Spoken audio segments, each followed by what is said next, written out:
Hi guys, welcome back to my YouTube channel. I'm Andrea, London-based fashion photographer, and in this video I wanted to talk to you about how to get the film look with a digital camera. I just wanted to say before I get into the topic of this video to tell you about the fact that you can find me on Instagram, and if you would like to subscribe, because that will help me a lot. And if you want to support my work and want to see more of my videos, please subscribe. And you can also make sure you turn on the notifications so you know when I post a new video. So yeah, thank you so much. Shooting film has become more and more popular. A lot of people now want to learn to shoot film. They're trying to buy a film camera, buy the film and just test it out and see how it goes. So I think that's something really cool. A lot of people are learning how to develop the film as well. So I think it's something interesting that is happening, because film is amazing. Shooting film, I think for me, made me realize more about the process of photography, in the sense of, like, you know, you have to be a bit more patient, to wait for the photos to be developed, and you don't know how they're gonna look like, so you don't have a lot of influence in that. Like, you take the photos, so you influence the settings when you take the photos with the film camera, but when you don't know how they're gonna look like compared to the digital camera.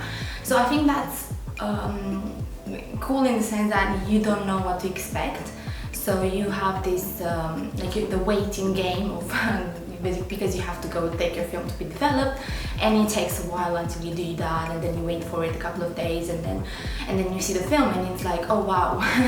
So I like that a lot. And also the process of shooting film, because you have to make sure you get that shot, you know, and you have to like pause, put, like, you know, make the shot, create the shot, and kind of like have patience with it. Don't like just take the shot like with the digital camera and press click and that's it. But if you don't like it, you can just go back and like redo the shot. No, with the film camera you can't. They have a set of a limited number of photos, so you have to be careful how you do it. But I know now shooting film can be expensive. Even for me, at times I choose to shoot digitally because the cost of shooting film is too much in certain moments. For example, you know, you have to buy the film, the roll, and then you have to develop it. So that's like a lot of cost, and also you have a limited number of shots. As I said, 36 exposures, 36 shots, so that's not a lot. And if you need to do, I don't know, a shoot, and you need to take a lot of photos and you have loads of outfits, then 36 is not enough. So you have to buy more rolls of film, and the cost can just increase from there. So that's why sometimes shooting digitally is less expensive, because you have the camera and you just need to have a card and battery to you don't need to develop it, it's already there. You don't need to buy the film, you just shoot digitally and the photos are there, and it's easier, and you can shoot a lot of more photos. So that's why I thought I would do a video in which I show you how I get the film look on a digital camera. I think that there's two important aspects to doing this, and to get kind of the film look. Of course, when you shoot a film and when you see the film photos, it cannot, like, you can't compare anything with it. Like, it's just that look, you get it only by shooting film, of course. But with the digital camera, you can do certain things that it can make it look similar to a film photo. And when you don't have the budget to buy the rolls of film and to go develop your film, you can do that as an alternative. So yeah, basically for me, I think the most important thing is how you shoot the photo in the first place.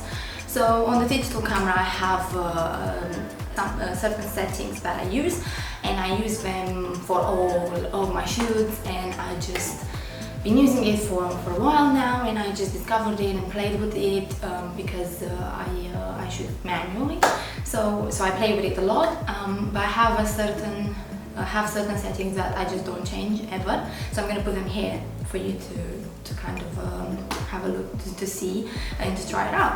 And but of course I play with aperture, I play with the shutter speed, with the ISO, so I constantly like play with those because it depends on what light you have available, whether you shoot in the studio, whether you shoot on the street, natural light, studio light, you need different settings for that. So those ones are never like set, like I just play with them a lot, but I use other settings that are kind of set for shooting film. So I'll put that there for you. So yeah, the main thing is how you shoot. So playing with that, and also like, you know, for example, sometimes I may use a higher shutter speed to make my photos look a bit more like darker look kind of. So I play with that in that sense, or just, yeah, I just play with it a lot. So I think it's more like how you see the photos, so how you visualize it. So when I shoot with a digital camera, I can see a lot and I can play a lot. So I can change the shutter speed, change the f-stop, change the aperture, change the ISO, and then I can see those changes, whereas with the film camera you can't see those changes. So I think it's important of how you want those settings to look like, to like be, and how you visualize the photo. So for example, sometimes I want the photo to be darker, or because it makes the colors more vibrant, or what else do I do?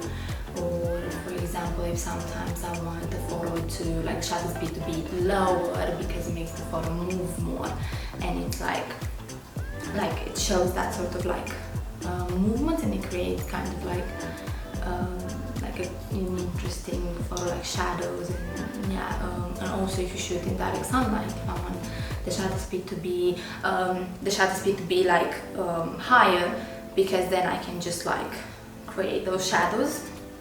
But anyway, it's more like how you want, so that's not important. It's like you should, I show you exactly the certain settings that I use always, and then of course with the other three settings that I said, ISO, shutter speed, and the aperture, you play with them, and it's up to you how you want the photo to look like and how you visualize it.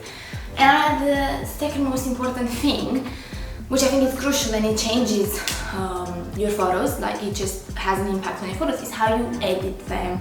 And that's where you make them look more like film, because you have the power to change the colors, change everything. So for me, I shoot, yeah, when I shoot the first, like raw, you see the photos and they kind of look like film. People have told me, oh, like your photos, when they see the photos on the computer or on the camera when I shoot, they say, okay, we have a film look to them. In order for you to get that film look, you can shoot in a certain way and then edit in a certain way. That makes your digital photos look like film photos. And the editing, I do my editing in Lightroom. So for example, I've done a shoot, then I come home, put all my photos from the shoot into a new session in Lightroom, and I start editing. And I have certain presets that I use, but for me each photo is different. So even though I have presets, I still have to edit every single photo, because sometimes those presets don't work because the light was different and the colors are different and it changes, and every photo is different, so I have to just start from scratch. That's how I am. I can't have like, I don't know, 4 presets and I always use those. Like I have some and sometimes it works, but sometimes I just have to edit from scratch. So what I do, I just play with like I just edit, so I edit everything, exposure, of course, temperature, highlights, contrast, shadows, saturation, the kind of like all the color, playing with the colors. I add grain to it, which I think is like the signature for film photos, you know, that grainy look. And yeah, it's just the whole process. Like it takes me like sometimes it could take me a long time to like edit them, because like sometimes maybe I don't like the colors and I can't get to that look that I see in my head, so I just play and play and play with the editing until like I reach a result that I'm happy with. So for me, that's what changes like how I edit. So first it's like shooting in a certain way, and secondly is editing, because editing is so important. Digital, I have a Sony A7iii, so I shoot with it, but I also shoot with the Canon 70D, and that's for like portraits. So yeah, I hope you liked this video. I just wanted to like talk a bit more about how I shoot digitally and how my photos have a film look on a digital camera, and I hope you like it and I hope it helped. And let me know if you like me to show you the process of editing in Lightroom, and if you want me to do a video about that, and I'll show you exactly how I start from scratch and how I edit the photos. So yeah, thank you so much for watching. Like, comment, subscribe, and I'll see you in the next video. So yeah, thank you so much. Bye bye.